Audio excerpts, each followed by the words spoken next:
예수님은 회개하라고만 말씀하지 않고 회개에 반드시 삶의 열매가 드러나야 한다고 강조하시는 거예요. 회개는 지식이나 감정이 아니라 삶의 방향이 바뀌는 실제적인 변화입니다. 예수님은 회개 열매가 없는 신앙을 다음과 같이 경고하셨어요. 마태복음 3장 10절, 이미 도끼가 나무 뿌리에 놓였으니 좋은 열매 맺지 않는 나무마다 지켜 불에 던져지리라. 여기서 이미라는 단어는요, 그 심판이 올 것이다 라가 아니고요, 하나님의 심판이 이미 현실 속에서 시작되었다라는 의미예요. 하나님은 오래 참으시지만 회개 없는 상태가 지속될 때에 그 삶은 도끼가 뿌리에 겨누어진 나무처럼 심판의 위험 아래 놓여 있다는 것이에요. 성경에서 나무는 사람을 상징하죠. 삶의 결과, 열매는 삶의 결과예요. 그리고 도끼는 하나님의 심판을 상징합니다. 우리 마음이 완악해지고 계속 불순종하게 될 때 영혼의 뿌리에 도끼가 놓인 것처럼 마귀에게 사로잡혀가지고 각종 어려움을 당하게 되는 거예요. 회개 없는 삶은 결국 하나님의 심판 아래 있는 것입니다. 시편 7편 12절에서도 사람이 회개하지 아니하면 그가 그의 칼을 가시며 그의 활을 이미 당겨 예비하셨다. 회개하지 않으면 하나님께서 칼을 심판하기 위해 칼을 가시고 그리고 활을 딱 당기기 위해서 예비하셨다는 거예요. 이 말씀은 하나님의 악을 그냥 내버려 두지 않는 공의의 하나님이라는 선언이에요. 악을 계속 행하며 회개하지 않는 사람은 하나님의 공의의 심판을 피할 수 없다라고 다윗은 증거하는 거예요. 그러나 동시에 하나님은 회개하는 자에게는 자비의 긍휼의 하나님이세요. 악인이 형통해 보일지라도 하나님은 이미 모든 걸 다 보고 계시고 다 듣고 계시고 다 알고 계시고요, 심판을 준비하고 계신다는 거예요. 다윗이 절망 속에서도 무너지지 않는 이유는 하나님의 공의의 심판을 믿었기 때문이에요. 회개 열매가 없다는 것은 마음이 무감각해졌다는 증거입니다. 이때 마귀에게 틈을 주는 상태가 되는데요, 그 결과로 감사가 사라지고 작은 일에도 원망과 불평을 쏟아내고요, 죄에 대한 민감함은 사라지고 점점 마음이 그냥 무뎌지고 감각이 둔해지고 말씀과 기도에 대한 갈망이 줄어듭니다. 영적 무기력함에 마귀의 유혹이 반복되고 넘어지는 거예요. 이때 영이 잠들게 되는 거예요. 잠들면 사단이 가라지를 뿌려놓는다고 했잖아요. 이렇게 회개 없는 상태가 지속되면 도끼가 나무 뿌리에 놓여 삶의 모든 분야가 흔들리기 시작하는 거예요. 예수님이 말씀하신 좋은 열매란 무엇일까요? 예수님은 회개를 입술의 고백이나 종교적 활동으로 보지 않으셨어요. 예수님이 요구하신 열매는 삶의 실제적인 변화입니다. 변화. 회개는 삶의 방향이 하나님께로 돌아서는 것이에요. 그래서 회개는 반드시 구체적인 열매로 나타납니다. 이때 죄를 멀리하려는 태도와 말씀에 순종하려는 의지가 있습니다. 사람들과의 관계에서도 변화가 되고요, 삶의 우선순위가 내 중심이었던 삶의 우선순위가 하나님께로 이동하게 되는 것이죠. 생각과 감정과 선택이 하나님 중심으로 재배치가 되는 거예요. 야고보는 행함이 없는 믿음은 죽은 것이다라고 증언합니다. 네 믿음을 무엇으로 증명해 볼 것이냐? 우리의 믿음을 무엇으로 하나님 앞에 증명해 볼까 해서 하나님이 우리에게 요구하시는 것은 열매예요. 열매. 변화된 열매. 진짜 믿음은 반드시 순종이라는 열매를 맺게 되는데요, 예수님 믿는 자에게는 성령께서 반드시 열매를 맺게 하십니다. 갈라디아서 5장 22절에서 23절에 보면 사랑, 희락, 화평, 오래 참음, 자비, 양선, 충성, 온유. 충성은 내가 충성하는 신실한 믿음이야. 충성, 온유, 절제 9가지에다가 6장으로 넘어가서 또 거기에서 용기, 정직, 겸손이 나옵니다. 용기, 정직, 겸손한 단어가 나오는 게 아니라 그 의미가 나온단 말이죠. 이것이 예수님이 말씀하신 좋은 열매인데요. 예수님의 성품이에요. 예수님은 열매 없는 신앙은 결코 인정하지 않으십니다. 예수님은 마태복음 7장 21절에서도 입술만 있는 신앙의 위험성을 경고하셨어요. 나더러 주여 주여 하는 자마다 다 천국에 들어갈 것이 아니요, 하늘에 계신 아버지 뜻대로 행하는 자가 들어가리라.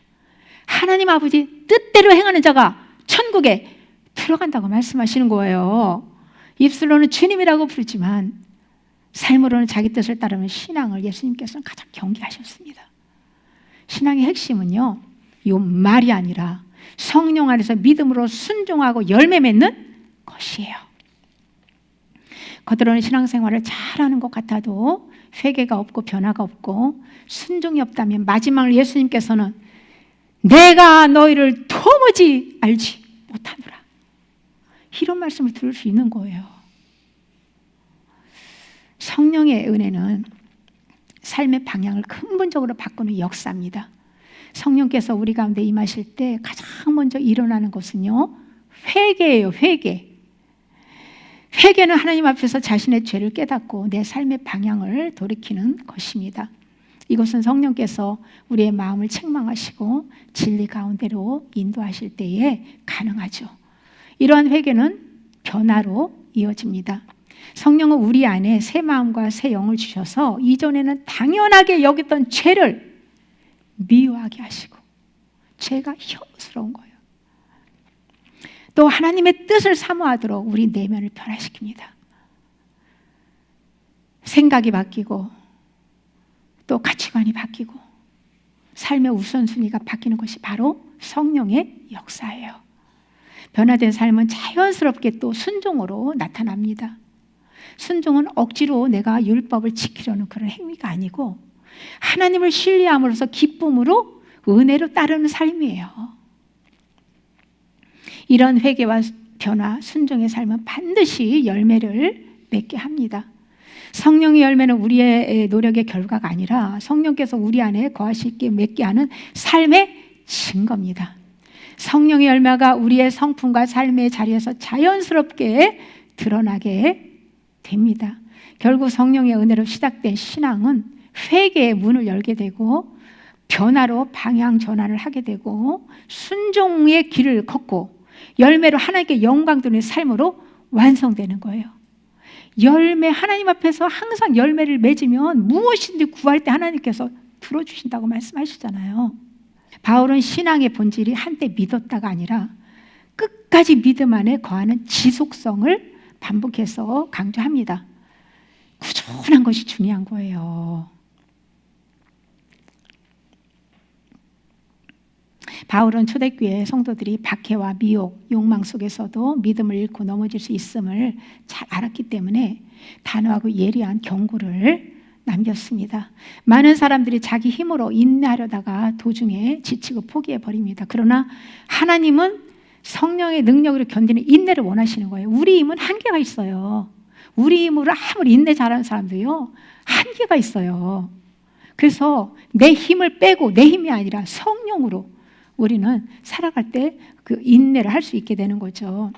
인내도, 오래 참는 것도 성령의 열매잖아요. 성령으로 나왔기 때문에 성령의 열매가 맺어지는 거예요. 내 힘으로 인내하면 내 열매가 맺혀지게 되는 것이죠. 그렇죠?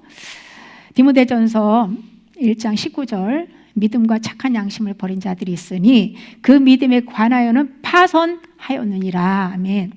여기서 파선이라는 단어는 완전히 깨져서 다시 항해할 수 없는 상태예요. 파선은 갑자기 일어나지 않습니다. 이 양심의 작은 균열에서부터 시작되는데요. 성령께서 주시는 그 말씀의 이 찔림이 와요. 그런데 계속 반복적으로 회개하지 않고 거부하는 거예요. 그리고 죄에 대해서 둔감해지고 분별력이 흐려지고 결국 믿음 자체가 무너지는 지경에 이르게 되는 거예요. 바울은 두려워하는 것은 잠깐의 흔들림이 아니라 성도들이 양심을 잃어버린 믿음으로 빠르게 침몰하는 과정이었어요. 잠깐 우리가 믿음이 흔들릴 수도 있죠. 연약해서 넘어질 수도 있죠. 그런데 지속적으로 성령을 거부하고 내 원하는 대로 살면 완전히 나중에는 파산하게 되는 거예요. 디모데전서 4장 1절 후일에 어떤 사람들이 믿음에서 떠나 미혹하는 영과 귀신의 가르침을 따르리라고 바울은 증언합니다. 여기서 후일은 성령 강림 이후 전체 교회 시대를 의미함과 동시에 재림이 가까울수록 심해지는 배교 현상을 포함합니다. 사람들이 믿음에서 떠나는 이유가 무엇일까요? 디모데후서 4장 3절에서 4절입니다. 때가 이르리니 사람이 바른 교훈을 받지 아니하며 귀가 가려워서 자기의 사욕을 따를 스승을 많이 두고 또 그 귀를 진리에서 돌이켜 허탄한 이야기를 따르리라. 이 말씀은 말세에 나타날 가장 두드러진 영적 위기를 분명하게 보여주는 거예요. 진리가 사라져서가 아니라 사람들이 더 이상 진리를 원하지 않는 시대에 대한 경고예요. 이 시대가 바로 바울이 증언한 이 시대가 가장 강하게 지금 많이 그 현상이 나타나고 있잖아요. 오늘날 유튜브와 여러 매체를 통해 설교는 넘쳐나지만은 성령으로부터 흘러나오는 생명력의 말씀을 듣기는 점점 어려워지고 있습니다. 생명력 있는 말씀 듣기가 정말 어렵습니다. 사람들은 바른 교훈을 거부하고 하나님의 뜻보다는 자신의 욕망을 만족시켜주는 말을 듣기 원합니다. 그 결과 진리에는 귀를 닫고 듣기 좋은 말과 허탄한 이에게 마음을 빼앗깁니다. 쓸데없는 소리들, 다 허망한 것들, 그런 거는 그냥 달콤하게 듣고 진리는 듣기 싫어 그러고 거부하는 거예요. 안 믿는 사람들이야 당연하죠. 믿는 사람들이 그렇다는 거예요. 믿음의 이탈은 진리 때문이 아니라 자기 귀를 즐겁게 하는 가르침 때문이에요. 그 특징은 다음과 같습니다. 죄를 죄라고 말하지 않는 복음, 회개를 요구하지 않는 신앙, 자기 욕망을 정당화하는 메시지, 감정과 자기 만족을 진리보다 앞세우는 가르침은 점점 하나님 중심에서 벗어납니다. 이러한 설교는 하나님보다 세상을 사랑하게 만들고 진리에서 멀어지게 합니다. 바울은 귀에 달콤한 말을 위로처럼 들릴 수 있지만 이 혼이 그런 귀에 달콤한 소리를 듣기 좋아하지만 그것이 위로라고 그렇게 여길 수 있지만은 진리를 떠나게 하는 가장 위험한 유혹이 될 수 있다고 경고합니다. 아무 소리나 들으면 안 돼요. 네? 세상 소리는 귀를 막아야 돼요. 유튜브 괜히 이래가지고 쓸데없는 거 클릭하면 큰일 납니다. 정말 선별해가지고 이 사람이 진리의 사람인지, 이 사람 소리가 생명력이 흘러나와서 나를 변화시키고 은혜를 주는지, 그런 것들을 선별해가지고 들을 수 있어야 돼요. 사단의 전략은 에덴 동산 때나 지금이나 같아요. 지금도 똑같은 방법으로 사람들을 속입니다. 내가 하나님처럼 될 것이다. 이 말은 자기 자신이 중심이 되게 하는 미혹이에요. 전부 다 내 중심. 내가 왕이야, 내가. 내 감정, 내 욕망, 내 만족, 내 성공이 앞서면 하나님의 말씀은 뒤로 밀려나게 되어 있죠. 미혹은 바로 여기서부터 시작됩니다. 사단은 죄를 죄로 느끼지 못하게 만들어요. 육체의 쾌락을 정당화하고 음란과 탐욕, 자기중심적인 삶을 아름답게 미화해요. 하나님은 사랑이시니 괜찮다라는 말로 죄를 가볍게 여기게 만들어요. 이것이 오늘날 선악과의 전략입니다. 내 욕망대로 살아도 문제없어. 괜찮아. 사단이 이렇게 속이는 거예요. 사단은 신앙의 목적을 바꿉니다. 하나님을 소원을 이루는 그 수단으로 만들고 기도를 성공을 위한 주문으로, 믿음을 문제 해결 기술로 바꿔놓습니다. 복도 십자가가 아니라 세상적 성공으로 바꿉니다. 이것이 겉으로는 신앙처럼 보이지만 실제로는 욕망의 주인이 된 우상숭배예요. 이 시대에 너무나 많은 교회가 기복주의에 빠지고 우상숭배를 하고 있어도 그것이 우상숭배인지를 모르는 게 문제예요. 이런 것을 분별하지 못하면 사람은요, 마귀에게 속아 살게 되어 있어요. 마귀가 눈을 멀게 하고 귀를 막아버려 깨닫지 못하게 둔하게 만들어버리면은 그냥 자기가 보고 듣는 게 다 진리고 자기가 정욕, 이 혼이 만족하는 쪽으로 듣고 그렇게 쫓아가게 되어 있는 거예요. 그러므로 우리는 말씀을 기준으로 분별하고 말씀의 거물에 이런 거짓을 다 잘라내야 되는 거예요. 사단이 가장 싫어하는 것은 무엇일까요? 십자가예요.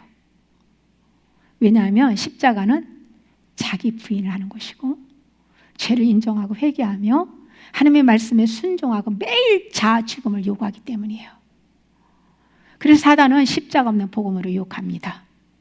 회개 없는 구원, 순종 없는 믿음, 죄를 말하지 않는 은혜를 제시하며 십자가를 삶의 중심에서 점점 밀어내요. 그래서 더 이 자아가 편하고 만족스러운 쪽으로 점점 사단의 미혹을 당하게 되죠. 사단은 말씀을 부정하지는 않아요. 그렇지만 왜곡시키고요. 부드럽게 자아를 만족시키는 말로 변형시키고 십자가를 이 복음의 본질이 아닌 주변부로 밀어내고 그래서 십자가의 능력을 점점 약화시키는 거예요. 십자가를 져야 주님의 죽으신 멍에를 매야 예수님의 생명이 죽을 육체에 생명이 나타나는 거 있잖아요. 그래 혼이 점점 십자가에 죽어지고 예수님의 생명으로 거듭나고 완전한 구원을 이뤄서 예수님과 연합을 이루어야 되잖아요. 그런데 그런 걸 싫어하는 거예요.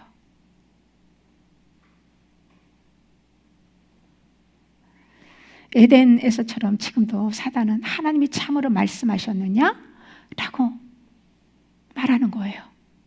그 목적은 말씀의 신뢰를 흔들고 해석을 왜곡하고 말씀의 권위를 약화하고 성도의 삶에서 말씀을 중심에서 밀어내는 거예요. 이 모든 것이 미혹하는 마귀의 역사입니다. 귀신의 가르침은 사람의 양심을 무디게 만들죠. 죄를 죄로 느끼지 못하게 하고 괜찮아, 다들 그렇게 살아. 그러면서 스스로를 속이게 만드는 거예요. 하나님이 정하신 질서를 깨트리면서 동성애 같은 거 그냥 합법화하고 그러면서 그것이 자유라고 착각하게 만드는 거예요. 그래서 무엇이 진리인지 거짓인지 무엇이 하나님의 뜻인지를 분별하지 못하게 하는 거예요. 오늘은 많은 사람들은 교회를 다니지만 삶에서 십자가는 사라졌어요.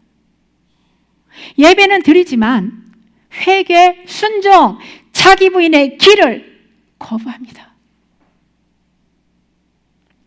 제가 전하는 이런 설교 아무나 듣지 못해요, 진짜. 진리를 사모하는 영혼들, 주님을 갈망하는 영혼들 외에는요, 듣지 못합니다. 신앙 활동은 있지만 복음은 없고 겉모습은 신앙이지만 중심에는 하나님이 아닌 자기 욕심이 십자가를 싫어하는 사람들은 자기 욕심이 그 중심에 자리 잡고 있는 거예요. 이것이 바울이 말한 믿음에서 떠남을 말씀하는 거예요. 지금 교회는 미혹하는 영, 십자가 없는 복음, 회개 없는 구원, 감정과 욕망 중심의 신앙으로 점점 배교의 길을 가고 있어요. 그냥 WCC 가톨릭과 모든 종교가 다원주의 연합해서 그것만 배교가 아니라 내가 십자가를 지고 자기를 부인하고 믿음을 살지 않으면 그것도 배교죠. 다 구원을 못 받는 거죠. WCC나 다 믿음에서 파손되면 다 구원을 못 받는 거죠. 왜 그것만 문제고 자기 자신은 보지도 못하고 거기 그런 것만 무슨 배교인 줄 알고 아주 거기에 빠져가지고 미혹당하는 영혼들도 많습니다. 다 마귀에게 쏟고 사는 거예요. 우리는 십자가의 복음으로 돌아가서 말씀 위에 바로 서서 생명을 얻는 좁은 길로 가야 돼요. 믿음은 시작부터 끝까지 지키는 것이 중요하죠. 회개는 방향을 바꾸는 것이에요. 사람은 누구나 자기 욕심, 자기 생각, 자기 방식대로 살아갑니다. 인간은 타락한 아담의 본성으로 가지고 태어난 모든 유전자를 가지고 인간은 다 똑같아요. 그러나 하나님이 이렇게 말씀하세요. 이사야 55장 7절. 악인은 그의 길을 버리고 불의한 자는 그의 생각을 버리고 여호와께로 돌아오라. 회개란 먼저 길을 버리는 거예요. 잘못된 생각, 죄된 삶의 방향을 멈추는 것을 의미해요.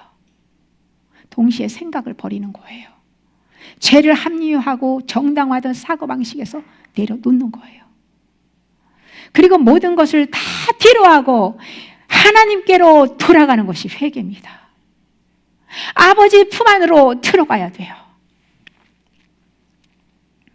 따라서 회개는 삶 전체의 방향을 돌이키는 결정입니다. 생각과 말, 행동과 습관, 그리고 매일의 선택이 하나님을 향해 바뀌는 것이 진짜 회개입니다. 회개는 눈물로 시작될 수 있지만은 눈물로 끝나진 않아요. 감정은 회개의 출발점일 수는 있으나 회개의 증거는 변화된 행동이에요. 삶의 방향이 실제로 바뀔 때 비로소 회개는 열매를 맺게 되는 거예요. 예수님의 아름다운 성품의 열매를 맺게 되는 거예요. 잠언 28장 13절. 자기 죄를 숨기면 형통하지 못하지만 자복하고 버리는 자는 긍휼을 받는다라고 증언합니다. 여기서 자복은 죄를 인정하고 하나님 앞에 솔직히 고백하는 것이고, 버림은 죄를 끊고 떠나는 구체적인 행동을 의미합니다. 고백만 하고 버림이 없다면 회개는 아직 완성되지 않은 상태예요. 버리는 것까지 해야 되는 거예요. 또한 요한일서 1장 9절. 우리가 죄를 자백하면 그는 미쁘시고 의로우사 우리 죄를 사하시며 우리를 모든 불의에서 깨끗하게 하실 것이요 라고 증언합니다. 이 말씀에서 자백은 회개의 시작입니다. 일단 자백할 때 회개를 시작하는 거예요. 그러나 진정한 회개는 죄를 인정하는 데서 멈추지 않고 그 죄의 방향에서 돌이켜서 하나님께로 향할 때 완성되는 거예요. 회개는 하나님과의 관계가 다시 살아나는 분입니다. 우리가 죄 때문에 하나님과 멀어졌을 때 하나님께 다시 돌아오는 길은 회개죠. 하나님은 언제든지 돌아오는 사람을 기쁘게 맞아주시는 분이세요. 하나님은 언제든지 회개하는 사람을 가장 하나님 회개를 기뻐하시고 사랑하세요. 죄사함을 받은 만큼 예수님을 사랑한다고 했어요. 회개는 반드시 순종으로 이어져야 합니다. 결국 회개는 죄를 인정하고 죄를 버리고 삶의 방향을 하나님께로 돌이키는 것입니다. 회개는 말과 생각, 행동이 함께 변하는 삶 전체의 전환입니다. 마음과 행실 모두가 바뀌어지고 변화되는 삶 전환. 바울은 사도행전 26장 20절에서 회개하고 하나님께로 돌아와서 회개에 합당한 일을 하라고 증언합니다. 회개가 말이나 감정에 머무는 것이 아니라 삶으로 증명되어야 함을 보여줍니다. 순종이 없는 회개는 진짜 회개가 아닙니다. 성경이 말하는 회개는 언제나 회개하고 나서 변화되고 그 다음에 순종하면 아름다운 열매를 맺게 되는 그런 분명한 흐름을 가지고 있어요. 회개는 성령의 역사로 시작되지만 그 결과는 반드시 성령의 열매가 드러납니다. 진짜 회개는 마음뿐만 아니라 생각이 바뀌고 또 이 말이 바뀌고 행동이 바뀌고 결국 삶 전체가 하나님 중심으로 재편되는 것이에요.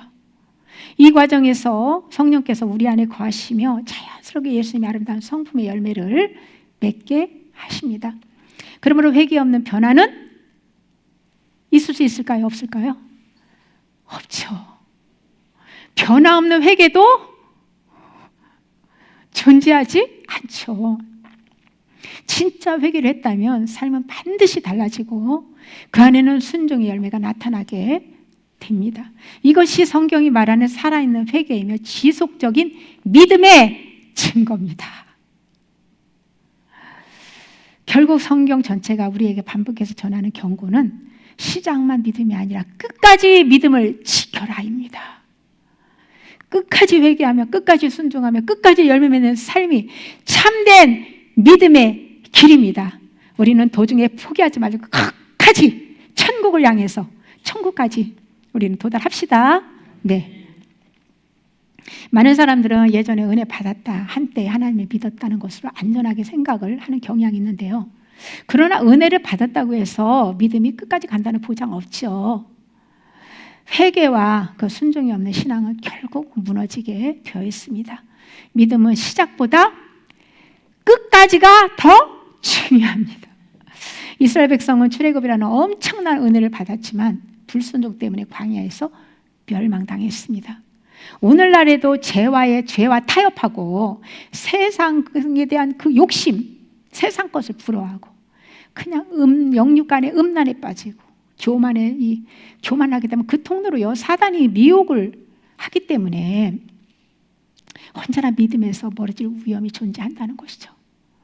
그러나 예수님의 경고, 성경의 가르침을 믿음으로 붙들고 우리가 반응하면 우리는 끝까지 믿음을 지킬 수 있어요. 은혜는 출발점이고 회개와 순종은 여정이고 광야 여정이고 열매는 증거예요. 은혜는 하나님이 우리를 구원의 길로 부르는 것이고 회개와 순종은 우리가 그 길을 실제로 걷는 것이고 열매는 우리가 예수님 안에서 그분과 함께 진리 위에 서 있다는 증거예요. 하나님은 오늘도 우리에게 회개할 기회를 주십니다. 회개는 죄를 인정하는 데서 끝나지 않습니다. 회개는 삶의 실제적인 방향 전환입니다. 하나님의 쪽으로 돌이키는 사람에게 하나님은 새 힘을 주시고 새 마음, 새 시작, 새 은혜를 풍성하게 부어 주십니다.